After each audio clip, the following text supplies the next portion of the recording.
몇 줄줄 문장이지? 여기 있는 이 sunk cost예요. 이거에다가 네모칸을 쳐주세요. 예. 이 sunk cost에다가 네모칸을 쳐주세요. 이게 어휘가 이게 표현이 매몰 비용이에요. 매몰 비용.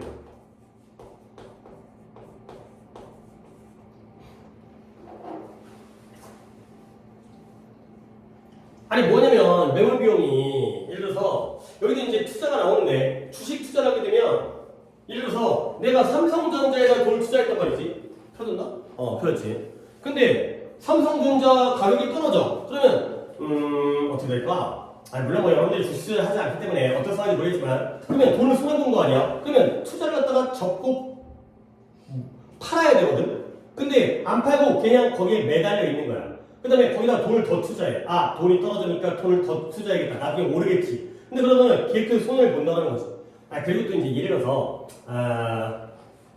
뭐냐면, 그동안 들인 돈이 아까운 거야. 그러니까 예를 들어서, 그냥 예를 들어서 이걸 들게요. 뭐, 물론, 우리가 뭐 만난 지 아주 오래된 건 아닌데, 예를 들어서 뭐 우리가 오랫동안 앞으로 이제 내년까지 공부를 했다고 쳐봤는데, 고3이 됐어. 고3이 됐는데, 성적이 안 올라. 그러면 학원을 바꿔야 될 거 아니야. 뭔가 선생이 잘못됐거나 내 공부 방법이 잘못됐거나 뭐가 된 거겠지만 다른 변화를 줘야겠지. 근데 안 바꿔. 왜냐면 그동안 배운 게 아까워. 왜냐면 지금 바꾸면 왠지 안 될 것 같아. 새로운 데 적응하기 힘들 것 같아. 그러면 그냥 거기에 매달려 있는 이런 게 바로 매몰 비용. 매몰 비용이 뭐예요? 썬크라는 게 sink, sank, sunk.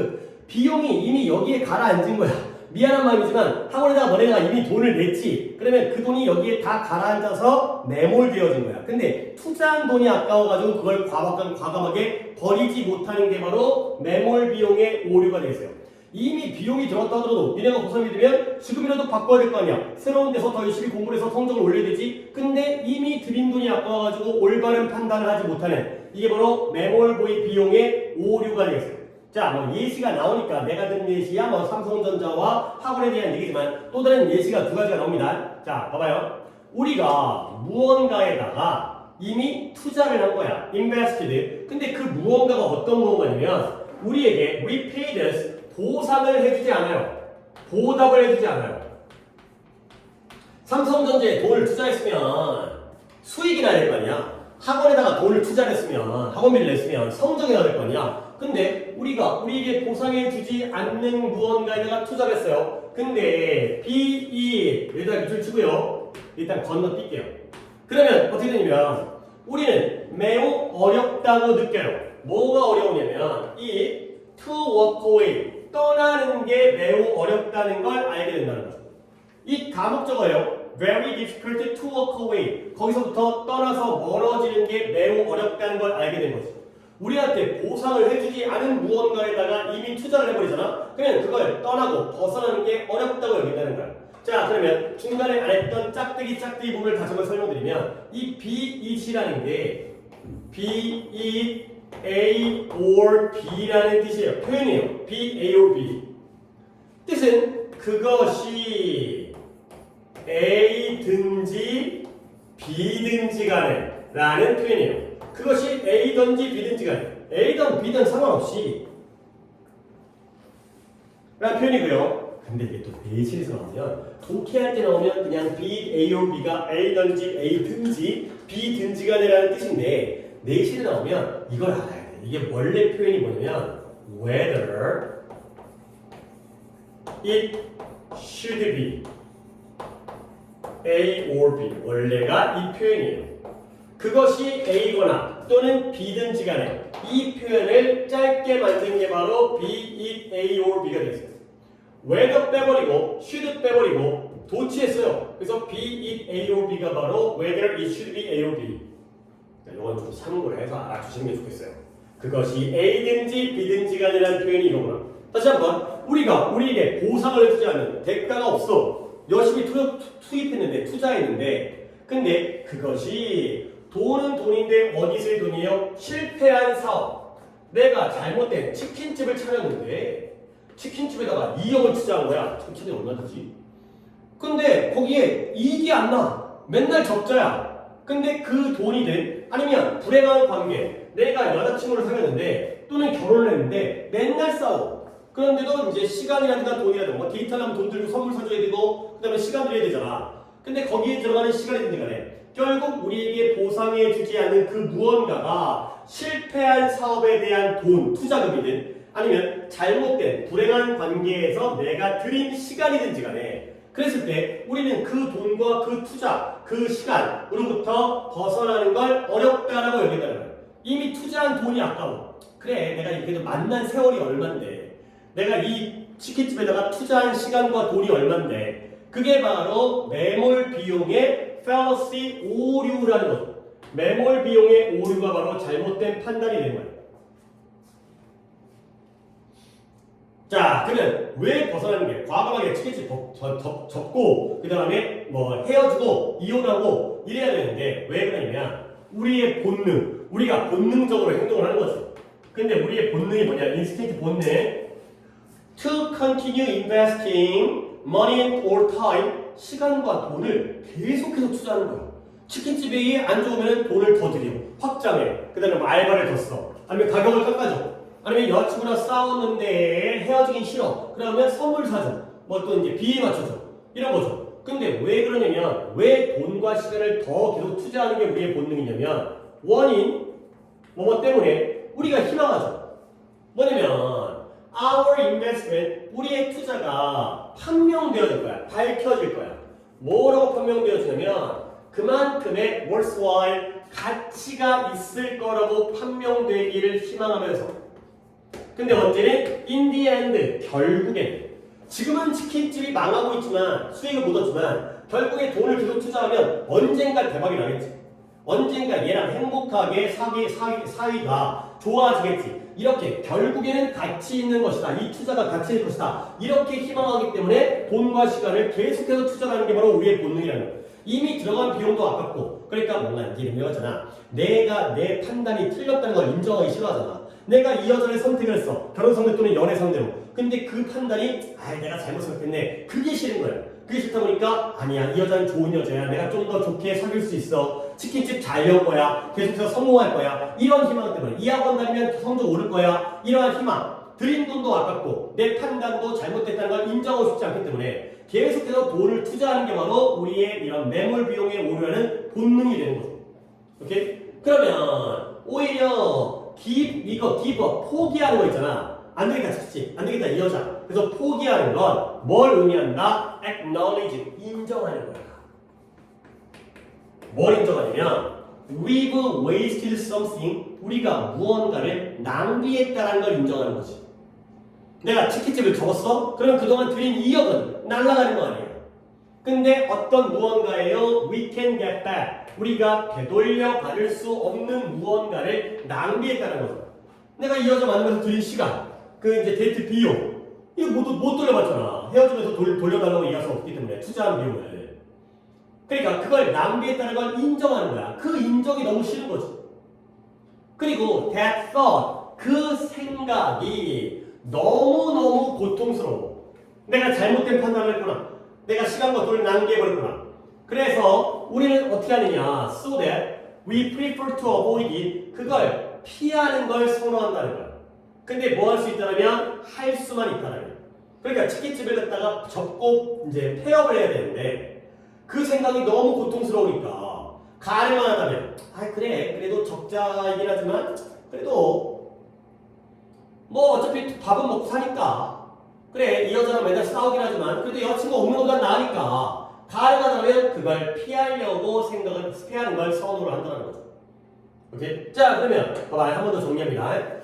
포기를 한다는 건 우리가 되돌려 받을 수 없는 무언가를 낭비했다는 걸 인정하는 거고요. 그 생각이 너무 고통스러워서 우리는 그걸 피하는 걸 선호하게 되는 결과 할 수만 있다는 얘기를 거죠. 자 정리합니다. something 뒤에는 목관대 대시 생략돼 있죠. 뒷문장에는 어디가 불완전한 거예요?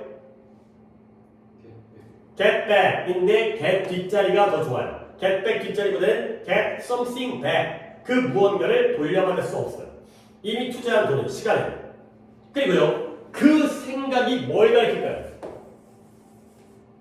우리가 되돌릴 수 없는 무언가를 낭비했다라는 생각. 그렇죠? 이미 돈을 갖다가 다 써버렸다는 그 생각 또는 그 낭비했다는 걸 인정한다라는 게 너무 고통스러운 거예요. 알겠어요? 그러니까 이때에 대해서들은 선생님에 따라서는 낭비했다라는 생각이 있을 수 있고요. 내가 이미 낭비했네, 내가 잘못된 판단을 했네, 이걸 인정하는 것 자체가 너무 고통스러운 거예요. 그러니까 쏘네 너무 고통스러워서 뭘 선호한다? 그걸 피하는 걸 선호해요. 뭘 피할까요? 원래는 인정을 피할까요?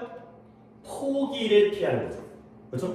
기부업, 포기해야 되는데 그 포기를 안 하려고 하는 게 바로 우리의 결과적인 행동이 됩니다.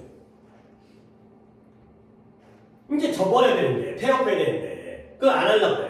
왜냐면 포기 자체가 낭비했다는 걸 인정해버리기 때문에 그 인정한다는 생각이 너무 고통스럽다 보니까 포기를 안 하려고 계속 매달린다는 거죠. 이게 바로 내볼 비용이 되겠습니다. 자, 그러면 물론 문제는 뭐냐면 이 상황에서의 문제는 that 이하인데요. 만약에 무언가가 정말로 안 좋은 베팅이라면 bet이 뭐야? 투자. 삼성전자도 투자고요. 치킨집도 투자고 여자친구 사귀는 것도 학원 다니는 것도 투자잖아. 이 상황에서의 문제는 이게 진짜 안 좋은 투자였어. 잘못된 기업에 투자한 거야. 치킨집 다 망해. 그렇다면 어떤 일이에요? staying with it, 그것과 계속 그것을 가지고 유지하는 건 단지 뭐 할 뿐이에요? 우리가 잃어버리는 양을 증가시킬 뿐이라는 게 바로 이 상황이죠. 지금이라도 포기해야 되고요. 포기를 안 하면 계속 돈이 투자되니까, 시간이 투자되니까 점점 더 잃어버리는 손해의 양은 증가된다는 게 바로 이 상황의 문제가 되겠습니다. 무언가가 정말 안 좋은 투자라면 그 무언가를 유지하는 건 단지 손해만을 키울 뿐이라는 게 바로 문제 상황이죠. 근데 우리가 그걸 또 이제 이성적으로 판단을 못하는 거지. 자, 그래서 rather than 일단 밑줄 치겠고요. 뭐뭐라기보다는 또 이제 예시가 나오는데 예를 들어 for example 예를 들어 안 좋은 5년간의 관계로부터 떠나고 멀어진다기보다는 5년 동안 사귄 거야 여자친구랑 한두 해도 아니고 너무 오래 사귄 거지. 근데 5년 동안 행복하지도 않았어. 시간과 돈 투자했는데 그러면 거기 떠나야 될 거 아니야. 그만두고 헤어질 거 아니야. 근데 그로부터 떠난다기보다는 우리는 그것을 뭐로 바꿔요? 안 좋은 10년짜리 관계로 바꿔버리는 거죠. 그러니까 5년 투자한 다음에 매몰된 비용이 너무 아까워서 떠난다는 건 내 잘못을 낭비를 인정하게 되는 거니까 피해버리고요. 포기를 피해버리고 5년을 더 사귀어. 내가 좀 더 잘하면 괜찮아지겠지. 뭐 얘도 사람이 바뀌겠지. 이런 기대감과 희망을 가지고서 5년에다가 5년을 더 투자를 해버리는 거예요. 이렇게 그러면 rather than이니까 be rather than A죠. 5년간의 안 좋은 관계로부터 떠나야 되는데 떠난다기보다는 우리는 그것을 10년짜리의 안 좋은 관계로 바꿔버리는 게 바로 B가 됐어요. A라기보다는 B를 한다는 거예요. 떠나야 되는데 떠나지 않고 5년을 더 사귄다는 거죠. 오케이? 이때 이승 뭐가 되겠어요? 뭐를 10년짜리로 바뀌는 거예요? 관계. 그렇죠? relationship이 되겠어요. 물론 이때 관계는 5년짜리 관계죠. 묻고 떠물러 가는 거야. 5년 묻었는데 5년 또 묻어. 어리석은 행동이죠. 그 다음에 또 하나의 예시가 나오는데요. rather than 또 나오죠. rather than A accept that 우리가 $1,000를 잃었다라는 것, 손해봤다라는 걸 인정한다기보다는 에이 $1,000 손해봤네, 손 털고 나와, 그만하자, 팔고 나가자 라고 인정하고 손해를 보는 것 대신에 우리는 lay down another thousand 또 다른 $1,000에 갖다가 다시 투자를 하는 거야. lay down이라는 게 내려놓는 거지. $1,000 잃었거든? 근데 거기다 $1,000 받고 $1,000 더를 내려놓는 거지. 이때 lay down은 당연히 내려놓는다는 뜻인데 의미상으로는 투자의 의미가 있어요. 투자한 $1,000를 잃어버렸는데 그걸 인정한다기보다는 오히려 $1,000를 더 투자해서 그 $1,000마저도 플러스 $1,000마저도 또한 잃어버리게 되는 그런 결과가 됐어요. 그래서 accept라기보다는 또 투자를 하죠. A라기보다는 B, A라기보다는 B. 그 5년간의 관계를 털고 나가야 되는데 그게 아니라 5년을 더 투자하고 그 다음에 $1,000를 갖다가 잃었다는 걸 인정하고 떠나야 되는데 $1,000를 더 투자해서 또 잃어버리는 이런 상황이 되는 거죠. 자, 그럼 뭐다? 결국에는 by delaying the pain of admitting our problem. 우리의 문제를 인정하는 그 고통.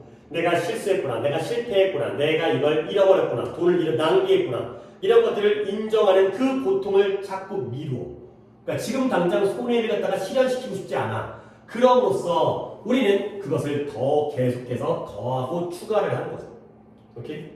계속 고통이 점점 더 추가가 되는 거예요. 그 고통을 갖다가 미뤄가지고는 결국 그 고통이 점점 더 늘어나는 상황이 되는 거죠.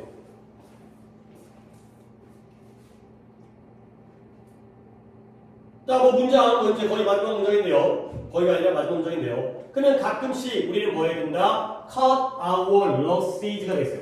우리의 손실을 잘라내야 된다. 이게 주식 용어긴 하지만 손절이라는 말이 주식 용어인데 우리는 좀 평소에 쓰잖아요. 친구랑 손절하는 거 있지. 아, 나쁜 기집애. 그러면서 이제 에이, 넌 끝이야. 너 손절. 그러니까 손절이 게 뭐야? 내가 그동안 얘한테 투자한 게 있어. 시간과 돈을 들였단 말이지. 잘 친해지게 지내려고. 근데 안 되겠다. 넌 안 되겠다. 그러면 그동안 걔한테 가갖고 야, 내가 그동안 5만 원 썼으니까 5만 원 줘.가 아니라 먹고 떨어져. 이게 바로 손절이야. 손절. 주식에서도 이미 손해를 봤는데 그걸 손절 친다는 건 익절이라는 건 익절이라는 건 이익 본 다음에 파는 거고 손절은 손해 본 다음에 파는 게 바로 손절이에요. 손절을 해야 되는데 손절을 못하고 계속 매달려 있다가 손해가 더 커지는 게 됐어요. 네, 실제로 겪고 있는 일이에요. 떨어지면 더 샀거든. 아, 언젠가 오르겠지. 떨어지면 더 샀겠지. 더 샀거든. 근데 계속 떨어져. 계속 점점 떨어져. 끝이 없어 이게. 몰라 있어 언제가. 나 몰라. 그러니까 안 봐. 신경을 안 써요 그냥. 에이, 언젠가 올라가겠지. 언젠가. 그러면 이제 물론 나도 매몰 비용에 오르긴 했는데 나도 내 실수를 인정하고 싶지 않은 거지. 지금이라도 팔게 되면은 그게 손해가 실현돼 버리잖아. 근데 지금 난 인정하고 싶지 않은 거야. 언젠가 뭐 몰라 있어. 어차피 그돈 없어도 뭐 먹고 사는데 진짜 없으니까 아 오늘 누가 얘기를 한번 해보자 싶으면 근데 이거는 그렇게 하지 말라는 거지. 지금 당장이라도 손절치고 나가야 된다. 오케이? 그래 내용은 충분히 이해할 수 있겠지만 sunk cost fallacy라는 이 표현이 무조건 중요한 내용이기 때문에 뭐 내용 일치불일치라든가 아니면은 이제 다른 외부 지문과의 어떤 연결성이라든가 이런 것들을 보시면 되겠어요. 뭐 문법 뭐 지침 같은 거 잘 봐주시고요. 뭐 처음 부분만 다시 한번 볼게요. 우리가 우리에게 보상해주지 않는 뭔가에다 투자를 하게 되면 그게 A든지 B든지 간에 돈이든 시간이든지 간에 벗어나는 게 어렵다는 거야. 이게 바로 sunk cost fallacy가 되고요. 왜 그래? 우리 본능은 언젠간 잘 될 거라는 희망하기 때문에 계속 투자를 하는 거죠. 이렇게 인정하면 고통스러우니까 그 포기를 하지 않는 성향이 있어요. 근데 문제는 뭐다? 언젠가 다시 오르면 해피해지지. 근데 문제는 계속해서 그게 진짜 안 좋은 투자였다면 점점 더 손실은 증가할 수밖에 없다는 거예요. 그래도 불구하고 거의 다 보는데 5년간의 관계를 떠나야 되는데 5년을 더 사기. 그 다음에 1000달러 잃어버렸다는 걸 인정하고 팔고 나가야 되는데 1000달러를 더 투자가 되는 거죠. 그래서 결국 주제는 손절을 해야 된다가 되겠어요. 오케이? 다음 넘어갈게요. 3번 갑니다. 3번도 어렵잖아요. 이번 시간도 3개를 할 수 있을 것 같아요. 그 다음에 이제 두 번째 마지막 시간을 갖다 2개 하면 딱 10개가 가능하겠고요. 그러면 이제 뭐지? 뭐 어떻게 된 거야? 하나 남는 건가? 아 그치 맞다. 11개였지. 아 빡센데 11개 하는 게 또 괜찮을 것 같긴 한데 시간을 보고 오버하지 않겠어요. 또 1시고 나왔고 진도가 전혀 무리가 없는 상황이 되어버리기 때문에 자 얘는 뭐냐? 별거 없어요. 댄서가 나오는데 무용수 춤추는 사람인데요. 얘네가 자신의 신체적 한계를 알아야 된다는 거예요. 그러니까 되도 않는거 하지 말라는 거죠. 그러니까 타고난 자신의 능력과 신체적인 어떤 특징이 있을 거 아니야. 내가 키가 크다, 작다. 키 큰 게 무조건 좋은 것도 아니고 키 작은 게 무조건 좋은 것도 아니고 예를 들어서 내 신체 사이즈, 나의 어떤 신체적 능력에 따라서 동작이 되는 동작이 있고 안 되는 동작이 있을 거 아니야. 근데 안 되는 거 같고 굳이 하려고 하다 보면 오히려 되지도 않고 오히려 다쳐가 되는 거죠. 그러니까 그냥 단순한 주제예요. 뭔가 지 분수를 알아라. 자기에 대한 자기 인식, 자기에 대한 명확한 평가 이런 것들을 내야지 춤도 잘 추고 다치지도 않고 해피해질 거야 라는 그래서 어렵진 않아요. 볼게요. 종종 무용수들이 자기 자신들을 밀어붙이는 거예요. 푸시, 밀어붙이다. 뭐 써드릴까? 이게 쓰는 게 괜찮을 것 같긴 해요. 밀어붙이다. 자기 자신을. 근데 어디로? 그들의 신체적인 capability, 그들의 신체 능력의 한계로 밀어붙여요. 보통 그렇잖아. 그렇게 해야지 우리 열심히 노력한다고 그러지. 내가 할 수 있는 한계. 나의 신체적인 한계까지를 끝까지 밀어붙여. 왜냐면 더 할 수 있어, 더 할 수 있어 하다 보면 그걸 뛰어넘기도 하고 이러기 때문에 무용수들이 춤추는 사람들은 한계까지 밀어붙이죠. 근데 그러나 이제 거기 문제가 생긴 거지. 네 분수를 알아야 돼. 그러나 그러한 밀어붙임 있잖아요. 그러한 푸시가 잘못 이끌어지는 거예요. 미스가이드. 잘못 이끌어지죠. 잘못된 길로 이끌어지다. 근데 뭐 한다면 그것이 향해진다면 directed. 근데 뭘로 향해지냐면 단어가 다 계속 적다 보니까 계속 향하다, 지향하다. 이쪽으로 지향되어진다면. 근데 어느 쪽으로 무언가는 뭔가인데 육체적으로 불가능한 무언가를 성취하고 달성하는 것을 향해서 지향되어진다면 그 밀어붙임은 잘못된 거야. 잘못 이끌어진 거야. 좀 주제가 나왔어요. 자, 무용수들, 우리도 공부 열심히 하려면 내 한계가 어디인가. 그래서 내 한계까지 내 학습량을 밀어붙이잖아. 근데 그 밀어붙이는 게 맨날 좋은 게 아니라는 거야. 너의 육체적인 한계적으로 내가 공부를 갖다가 12시간, 15시간 하면 좋아. 근데 20시간은 육체적으로 불가능해. 거기를 달성하는 것 쪽으로 향한다면 당연히 그러한 노력과 밀어붙임은 잘못된 거라는 거죠. 오케이? 한계를 알아야 된다. 라는 거죠. 자, 이제 예시 나오는데 예시 안 어려워요. 두 가지 예시가 나오는데 둘 다 무용수예요. 예를 들어 키 큰 무용수인데요. 키가 크다 보니까 발도 길어. 발이 커. 발이 막 300이야. 근데 이러한 무용수가 may wish to perform 이런 반복적인 vertical 물론 진짜 내용이기 때문에 이 vertical이 중요한 건 아닌데 수직 점프 vertical이라는 수직이다. horizontal이라는 게 수평인 거고요. 뭐 이렇게 내용으로 나올까? horizontal이 수평에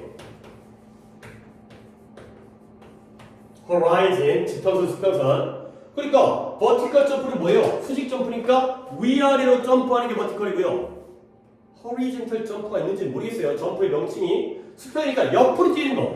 이게 바로 옆으로. 여기서는 위아래로 뛰는 거예요.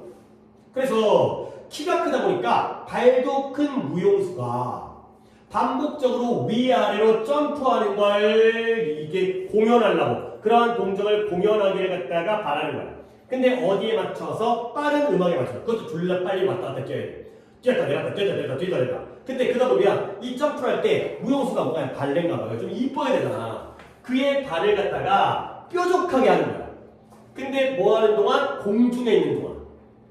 그리고 lowering his heel 뒤꿈치를 낮추는 거야. 근데 어느 쪽으로? 바닥 쪽으로. 근데 언제? 점프 사이에. 전혀 내용적으로 중요한 부분이 아니에요. 근데 그래도 여러분들이 머릿속으로 그려야 되기 때문에 자, 점프를 수직 점프를 하는 거예요. 위아래로. 그럴 때 발이 있죠. 이게 다리고 이게 발이에요. 그 발을 갖다가 어떻게 한다? pointing his feet 공중에 있는 동안 점프를 했지. 근데 뭐 이렇게 팔이 유연하지가 않아. 점프를 했는데 얘를 갖다가 발을 갖다가 이렇게 하는 거예요. 이렇게 뾰족하게 이렇게 만드는 거죠. 그치? 그런 거 있잖아요. 이제 무용수를 이제 발레하는 애들 보면 사람들 보면 이제 그 슈즈 신어갖고 이렇게 발이 이렇게 되잖아. 이게 일직선이 되니 이쁘니까. 자, 그 다음에 점프를 했잖아. 그러면 lowering his heel 발 뒤꿈치가 여기입니다. 뒤꿈치 여기가 발가락이고 뒤꿈치를 낮추는 거야. 올라갔다가 낮추는 거야. 점프 사이에 올라갈 때에는 공중에서 이렇게 했다가 이렇게 하죠. 이렇게. 그러니까 이게 점프 이렇게 점프 이렇게 이런 식으로 한다는 거야. 전혀 중요한 내용은 아니지만 그래도 뭔가 좀 빡세구나. 쉽지 않겠네. 이 정도 하면 되는 거야. 수직 점프를 반복적으로 하는데 발을 아래쪽으로 뾰족하게 만들면서 뒤꿈치는 또 낮춰. 포인팅 앤드 로어링. 아예 다 필요 없어. 그러니까 포인팅과 로어링의 병렬인 게 중요한 거고 졸라 파다다 거리고 있네 라고 생각하면 되는 거죠. 자, 다시 한번 발도 크고 키도 큰 무용수가 뭘 바래요? 반복적인 수직 점프를 갖다가 공연하길 바라는데 그 반복적인 수직 점프를 공연하는 내용이 발을 뾰족하게 하면서 그 다음에 점프 사이에 발 뒤꿈치를 아래쪽으로 내리는 이런 것들을 하게 되는 거죠. 근데 솔직히 이제 이거 내용적으로 하다 보니까 이게 중요한 게 아니라 정말 내가 현타가 그게 중요한 게 아니라 봐봐요. 이거 봐봐, 내가 이거 한 거야. 주어가 나오고 동사가 나오고 그 다음에 아직 안 적어도 돼. ing and ing가 나왔죠. 이제 뭔가 하겠지 이제. 이거 지금 이번에 계속 보여준 거잖아. 그렇지? ing와 ing의 병렬이죠. 그러면 얘를 갖다가 이렇게 쓰는 거 어때? and 동사 컴마 ing 그냥 보여줄게요. 그냥 내 머릿속에 있는 거야. 그다음에 컴마 동사 and 동사 봐봐요. 동사 다음에 ing 만드는 방법. 그 다음에 동사 다음에 ing 만드는 방법. 동사 다음에 and 동사를 만드는 방법. 다 된다는 거죠. 오케이? 이게 다 가능한 거야. 그리고 첫 번째 경우는 동사가 몇 개야? 한 개에다가 분사구문의 병렬. 두 번째 거는 동사 두 개의 병렬에다가 분사구문 한 개. 아래 거는 분사구문 안 썼어. 동사 세 개의 병렬이 되는 거죠. 알겠어요? 그러니까 이런 건 늘 가능한 거야. 그러면 이제 내가 체크를 할게요. perform이 1번이죠. 반복적인 수직 점프를 하는 거야. 그걸 바라죠. 근데 뭘 바라는 거야? 발은 뾰족하게 하면서 2번이죠. 근데 그 사이사이에 점프할 때는 발이 뾰족해지는데 그 점프와 점프 사이에는 발 뒤꿈치가 아래쪽으로 내려가는 거지. 이렇게 세 개를 보게 되면 그때는 그 어떤 변형도 우리가 받아들일 수 있다는 거죠. 그러면 이제 이렇게 쓰면 말로 하는 거야. perform 물결 music and point his feet 물결 컴마 그 다음에 lowering 어쩌고 되잖아. 두 번째 거지. 그 다음에 세 번째 거 뭐예요? perform 물결 컴마 point 물결 컴마 and lower 그거 된다는 거죠. 오케이? 뭐든 된다는 거야. 이걸 외우는 게 아니라 항상 동사가 어디부터 어디까지인지를 갖다가 이해만 해주시면 되는 거야. 이렇게 perform과 pointing과 lowering이 연결되어 있구나. 그것 자체를 바라는 사람인 거야. 키도 크고 발도 큰데 나 점프하고 싶어. 근데 발을 뾰족하게 할 거야. 그 다음에 뒤꿈치는 내릴 거야. 이걸 바라고 있다는 거지. 알죠? 이제 내용하다가 갑자기 쓸데없는 내용하다가 보니까 이제 이거 하다가 현타 와갖고 지금 이거라도 설명하는 거야. 자, 그러면 좋은 문제 나오면 that may be impossible 이건 불가능할 거라는 거야. 근데 no matter how 나오네요. no matter how 그 무용수가 아무리 강력하고 힘이 세다 할지라도 이건 안 돼. 이건 불가능한 동작이라는 거야. 신체적인 한계에서. 아까도 나왔으니까 아까 뒤집어졌잖아요. 아까는 whichever를 no matter which로 바꿨죠. 그럼 이번에는 no matter how니까 뭐로 바꿔요? however가 되죠. 그러나 however가 아니라 however strong 아무리 강하더라도 그놈이 아무리 세도 이건 불가능할 거라는 거야. 이렇게 못한다는 거죠. 근데 그러나 short-footed 발이 작아. 발이 작은 무용수에게는 무용사는 뭐야? 무용수에게는 have trouble 어떠한 문제도 있지 않다는 거죠. 그러니까 이 키 크고 발이 큰 이 사람이 얘가 병신이어서가 아니라 얘가 무용을 못해서가 아니라 작은 애한테는 오히려 이게 쉬워. 물론 솔직히 이 동작이 어떤 건지 내가 해본 줄 알아요. 키 크고 작은 거랑 뭔 차이가 있는지 모르겠는데 받아들여야 돼. 이게 내용적으로 여기 부분이 중요한 건 아니니까. 신체적으로 키가 작아서 발도 짧으면 어려움이 없는데 얘한테만 어려운 거야. 이렇게 신체적인 게 영향을 미치는구나.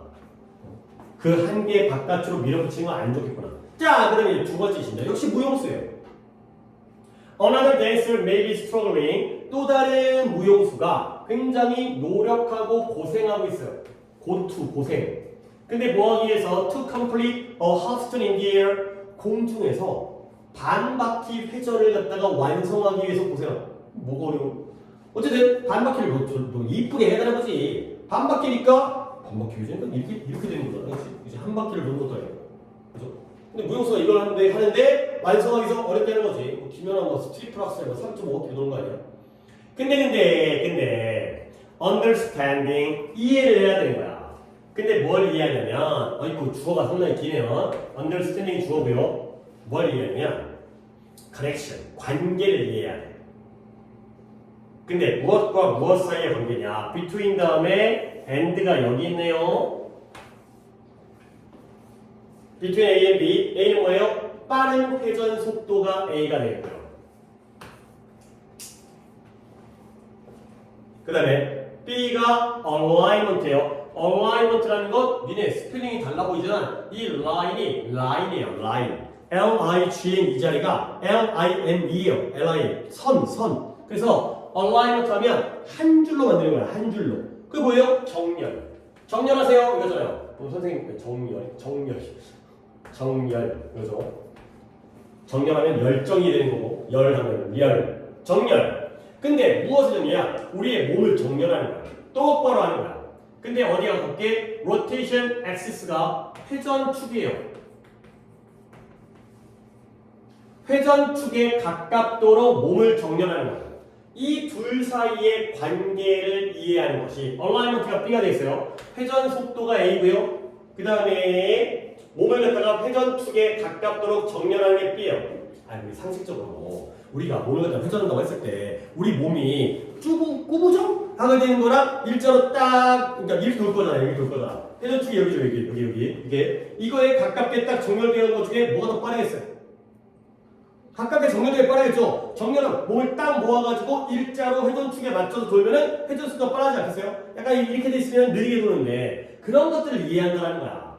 내 몸이 이렇게 회전축에 딱 가깝게 일자로 정렬되어 있으면 회전 속도가 빨라지는구나. 이런 것들을 이해하는 것이 이제 동사가 나와요. tells. 그녀에게 말해주는 거야. 아까 모용수는 남자고 이번 모용수는 여자이지만 그게 중요한 건 전혀 아니고요. 뭘 말해드리면 how to accomplish her tale 그녀의 회전을 어떻게 하면 성공적으로 할 수 있을지를 알려준다는 거죠. 그러니까 내가 내 몸을 이렇게 해야 되겠구나. 근데 이것도 자세하게 안 나왔지만 몸의 신체 사이즈에 따라서 그 정렬도 쉬운지 어려운지가 달라지겠죠. 이렇게 얘기하면 좀 그렇긴 하지만 무용수가 다 날씬하시긴 하겠지만 예를 들어서 이제 몸이 날렵하게 되면 좀 더 정렬이 잘 돼서 빨리 돌 수 있고 근데 몸이 좀 많이 먹었어. 어제 치킨 먹었어. 좀 몸이 불었어. 그러면 조금 잘 안 되고 안 돼. 이런 것들을 다 이해를 해야 되는 거야. 자, 그래서 in both of these cases 이 두 가지의 모든 사례에서 두 가지가 뭐예요? 아까 남자. 물론 남자는 점프하는 거고요. 그 다음에 두 번째 여자는 회전하는 거지. 이 두 번째 두 가지의 사례에서 understanding and working within the constraint이 뭐예요? 제약, 억제, 제약. 근데 어떤 제약이냐면 여기 좋다. imposed by nature and described by physical laws에 의해서 이거야. 그러면 제약은 제약인데 어떤 제약이냐? 부과된 제약이에요. 근데 무엇에 의해서? 자연에 의해서. 우리가 자연에 의해서 부과된 제약이죠. 자연에서 부과된 제약이 뭐야? 내가 점프를 했으면 언젠간 떨어지겠지. 공중에 떠있진 않잖아. 중력의 법칙에 의해서. 그게 바로 제약인 거야. 그 다음에 같은 거래요. 물리적 법칙에 의해서 규정되어진, 설명되어진. describe도 이렇게 설명되어진. 그러한 제약이 있다는 거죠. 자연에 의해서 부과되어지고요. 물리 법칙에 의해서 설명되어지는 그 제약 안에서 제약을 이해하고 그 안에서 작동하는 것 또는 무용하는 것이 allows 허락해준대요. 근데 뭘? 이 댄서로 하여금 효율적으로 연기하고 효율적으로 춤을 추도록 허락해주죠. 근데 뭐 하면서 minimizing, maximizing 최소화하는 거지. 이러한 부상의 잠재적인 위험을 최소화하면서 그러니까 공연도 효과적이 되고 몸도 안 다치고 이런 것들을 잘 이해하고 그 안에서 활동을 해야 되는 거예요. 여기서. 그래서 A 사례든 B 사례든 1번 사례든 2번 사례든 우리에겐 제약과 한계가 있다는 거지. 그 한계가 뭐야? 자연에 의해서 부과되어지고 물리학 법칙에 설명되어진 거야. 내가 몸이 너무 크면 물리적으로 이러한 점프가 불가능하다는 거야.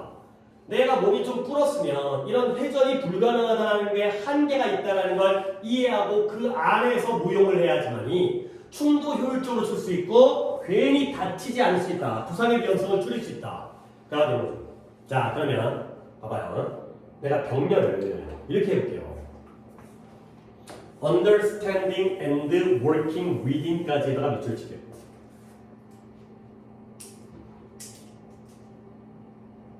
그러면 내 이제 의도를 보면 이해하죠? 뭘 이해해요? 그쵸? 제약을 이해해야지. 이런 제약이 있다는 걸 알고 있어야 돼. 그치? 나는 뭐 날아다닐 거야. 이러면 안 되잖아. 그 다음에 이 제약 안에서 춤을 춰야죠. 그렇죠? working within. 그러니까 understanding과 working within의 병렬이죠. 왜? 제약에 같이 걸리는 거기 때문에. 그리고 우리 또한 살펴봐요. 이해하고 제약을 이해하고 그 제약 안에서 춤을 추는 거야. 이 두 개가 개별 개념이야, 동일 개념이야. 하나야, 두 개야. 이거 하나로 봐야지. 그렇지? 이해만 해. 머리로만 이해를 해. 그리고 딴짓거리. 그러면 안 되는 거 아니야. 그렇죠? 근데 몸은 하는데 머리로 이해를 못하고 있어. 안 돼. 이해도 해야 되고 그 안에서 몸을 움직여야 돼. 그러니까 이건 동일 개념이기 때문에 A and B이지만 동사가 allowed가 나오는 거지. 이거 allowed 봐야 돼 이거. 이게 allowed를 봐야 될 이유가 뭐 있어요? 앞에 뭐 설마 여러분들이 이걸 보고 판단하지 않지만 allow에도 S 붙어 있고요. constrain에도 S 붙어 있죠. 거기다가 A and B이기 때문에 충분히 복수로 볼 가능성이 있단 말이야. 복수처럼 보이게 하는 요소들이 꽤 있잖아. 그러면 선생님은 allowed를 갖다가 내보고 싶은데 약간 이런 느낌이 든다는 거죠. 이 A and B가 통합 개념, 동일 개념 이해하면서 춤을 춰야 될 거 아니야. 하나이기 때문에 allowed가 되는 거죠.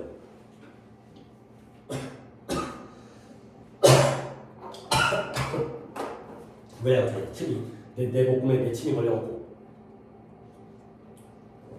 결국 이 글의 주제는 이거지. 어떤 경우든지 간에 우리에게는 한계가 있다는 거. 그게 자연에 의한 것이든 물리학 법칙에 의한 것이든 또는 나의 신체에 따라서 내 신체적 능력에 따라서 그 한계를 이해하고 거기에 맞춰서 춤을 춰야지만이 춤도 efficiently 효율적이 되고요. 부상도 안 입게 되는 결과가 된다.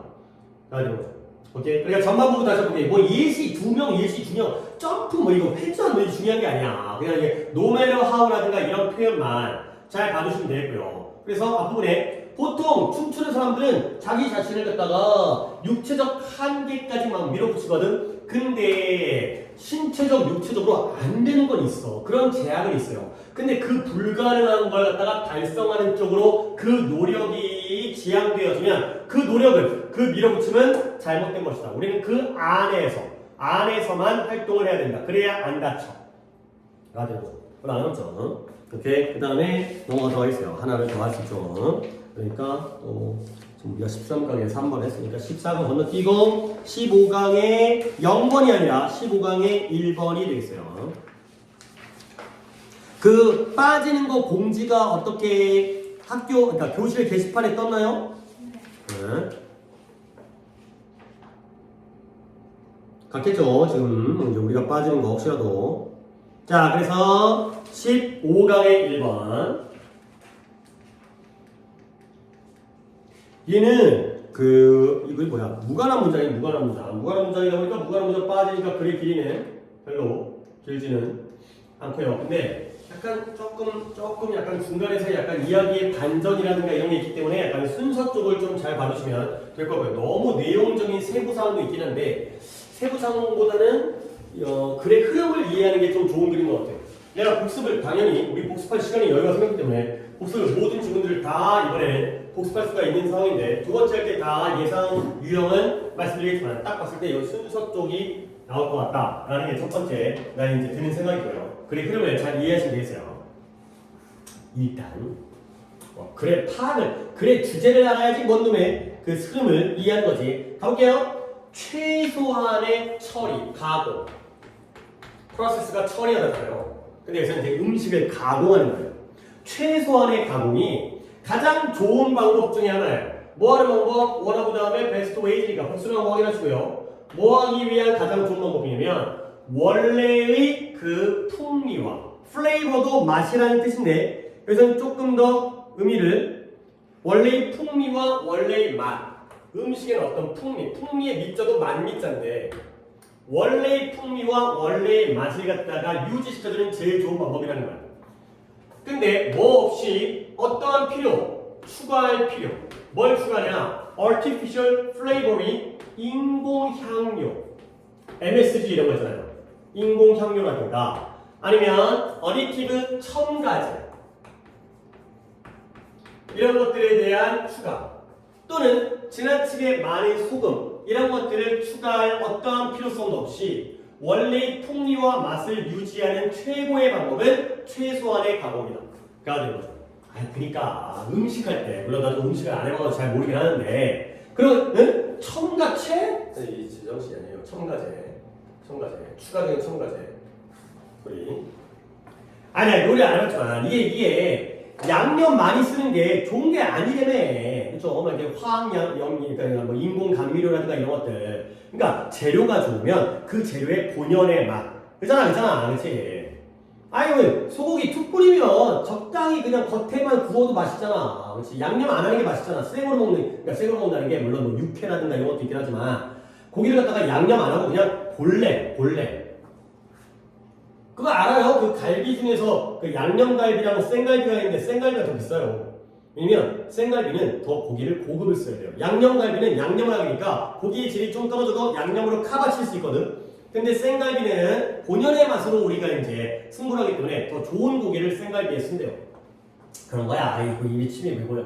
자, 어쨌든 원래의 맛을 유지하려면 최소한의 가공인 거고요. 더 이상 추가를 갖다가 뭐예요? 인공향료라든가 첨가제라든가 소금을 너무 많이 추가할 필요도 없이 본래의 맛을 그냥 최소한 안 건드리게 좋은 거야. 자, 그러면 이것은 또한 뭐 할 수 있다? 효율적인 방법인 거야. 근데 어떤 효율적인 방법이에요? 특히 most nutrients 대부분의 영양소를 유지할 수 있는 그러한 방법이죠. 가공을 안 해야 끓이고 막 붓고 하다 보면 영양소 파괴되잖아.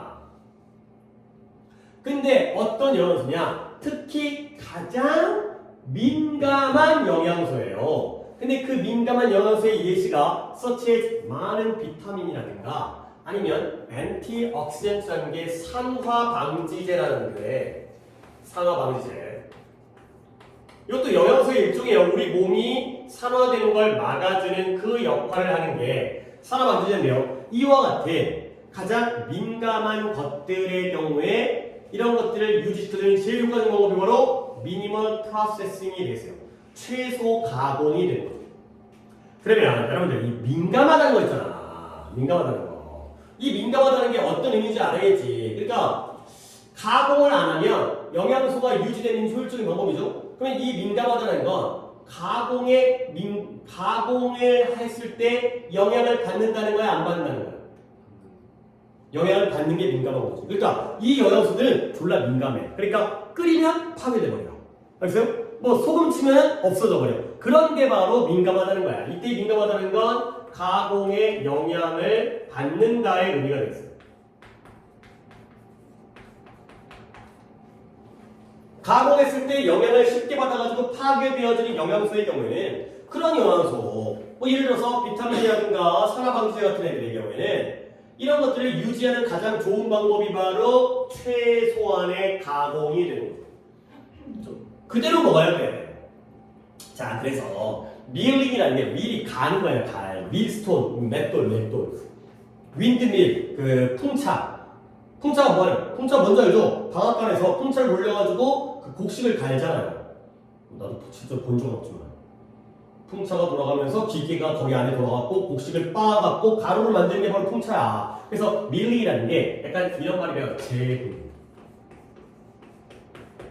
제분이 뭐야? 가루로 만드는 걸 제분이라고 하는 거야.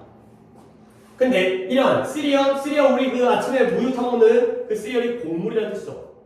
그러니까 뭐 쌀이라든가 보리라든가 밀이라든가 그런 것들을 재분하는 게 뭐 중에 하나요? 가장 가혹한 과정 중에 하나예요. 가혹한, harsh.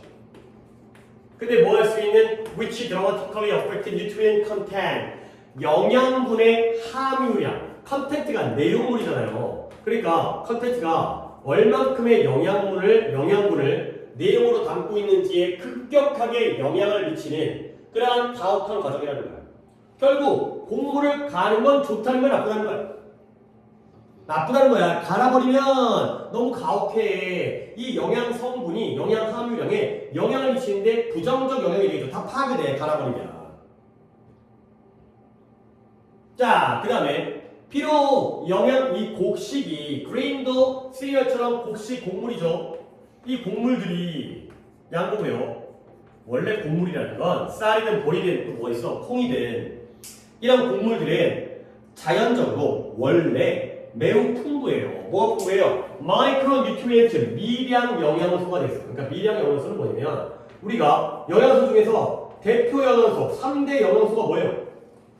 아까 나왔던 단백질, 지방, 탄수화물. 근데 그거 말고 필요한 영양소가 미량이야. 아까 했던 뭐 비타민이라든가 미네랄이라든가 뭐 또 뭐가 필요해? 철분이라든가 이런 것들이 조금만 있어도 원래 조금만 있고 조금만 있어도 돼요. 물론 걔네가 부족하면 문제가 생기겠지만 그런 미량 영양소라든가 아니면 산화 방지제라든가 아니면 섬유질이라든가 근데 즉 어디에 있다고요? 이가 즉입니다. 즉 통밀, 통곡물 통곡물에 이런 가루라든가 아니면 플레이크, 이것도 플레이크도 가루예요. 이 가루에 이런 미량소라든가 미량 영양소라든가 산화방지제라든가 섬유질이 자연적으로 풍부하다는 거야. 원래 곡물은 이런 것들이 풍부해. 그렇지만 밀링, 제분이죠. 제분. 이걸 가루로 만드는 거는 제분은 일반적으로 제거해버려요. 리무브, 제거는 알죠? 뭘 제거해버리냐면 이 다수의 대다수의 무기질과 비타민과 섬유질을 없애버리는 거예요. 원래는 자연적으로 풍부한데 이걸 제분하다 보면 없애지는 거예요. 근데 왜 제분했어요? To raise white flour, 흰 가루죠, 가루. 이런 밀가루, 흰색 밀가루를 갖다가 밀가루를 만들기 위해서 raise라는 단어가 조금 특이하게 생겼어요. 밀가루를 만들기 위해서 제분을 하다 보면 이러한 영양소의 대부분이 다 사라지게 됩니다. 됐죠? 그래서 그러한 스포일지가 원래는 썩는 거죠. 부패되는 거. 이것은 근데 손상에 망치는 거예요. 이러한 손상. 근데 이러한 핵심적인 영양소와 섬유질의 이러한 손상. 왜 손상된 거지? 지금 뭐 해가지고 손상된 거야? 제분해가지고 손상된 거지. 이러한 손상에 더 이상 받아들여질 수가 없다는 거야. 근데 어떤 상황에서는 in the context, 상황인데 어떤 상황이냐? sustainable diet, 지속 가능한 식단의 상황에서는 지속 가능한 상황에서 그러한 식단의 상황에서는 받아들일 수 없다는 거야. 근데 이 식단이 뭘 목표로 하고 있냐면 목표 뭘 목표로 하느냐? 최적의 영양 밀도와 건강 보호를 목표로 하는 지속 가능한 식단의 상황에서는 이런 손상은 받아들일 수 없다. 그러니까 우리가 뭐 대충 살려면 한번 이제 우리가 바쁘고 그러니까 그냥 배만 부르자 이러면 상관없는데 우리가 아니지 우리가 최적의 영양소가 빽빽하게 밀도가 있어야지 밀도 덴서티 이런 밀도가 필요하지 밀도 그 다음에 건강을 보호해야지 이런 걸 목표로 하는 지속 가능한 식단이 필요한 상황에서는 이렇게 손상되어지고 재본에서 파괴되어지는 건 인정될 수가 없다. 이건 통하지 않는다. 그러는 거죠. 자 여기까지. 결국 여기까지의 처리, 프로세싱, 가공 처리는 좋은 거야 나쁜 거야? 나쁜 거죠. 최소한으로. 가루 재분도 하지 말고 있는 그대로가 되는 거죠. 근데 여기서 이제 논리의 전개가 좀 바뀌는데 그와 반대로 대조적으로 마지막 문장에서 이제 논리의 전개가 바뀌어요. 이와 반대로 퍼먼테이션이라는 게 발효예요. 발효가 뭐야? 우리가 된장이라든가 김치라든가 또 뭘 발효시키지? 막걸리? 막걸리 쓰레기긴 하지만 발효시키는 거잖아. 그래서 다양한 식품들의 발효. 그 다음에 곡물의 germination, 발 안에 싹이 트는 거야. 싹이 트는 거. 이런 것들이 어때요? 전통적이면서도 지역적으로 받아들여지고요.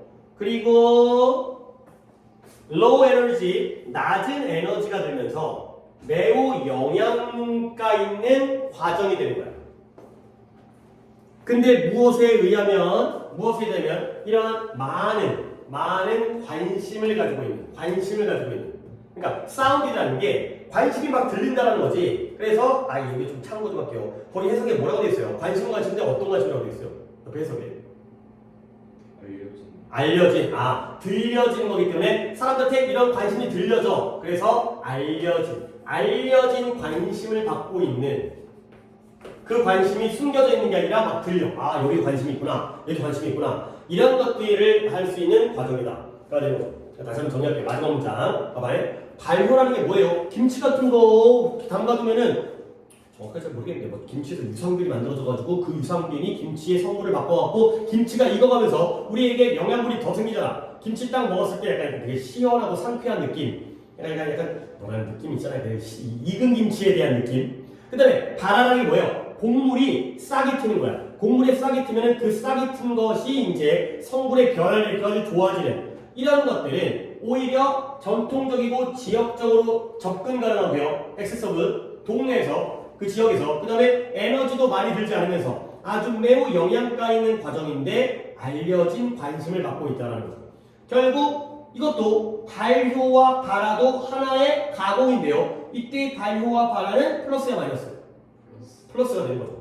그러니까 뭔가 갈아버린다든가 뭔가 첨가제를 집어넣는 건 마이너스인데 약간 이제 이건 전통적인 방식 김치 담그거나 잠깐만 곡물에다가 발화하는 게 뭐가 있지?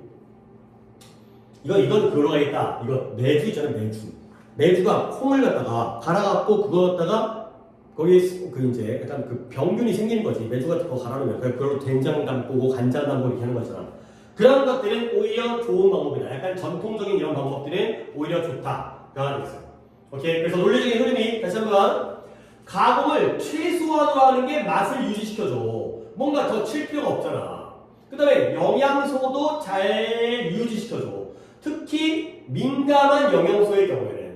근데 갈면 아주 너무 가혹해가지고 영향을 미쳐. 원래 곡물은 영양소가 많거든. 근데 갈다 보면 그 영양소가 밀가루 만들다가 제거되어진 거지.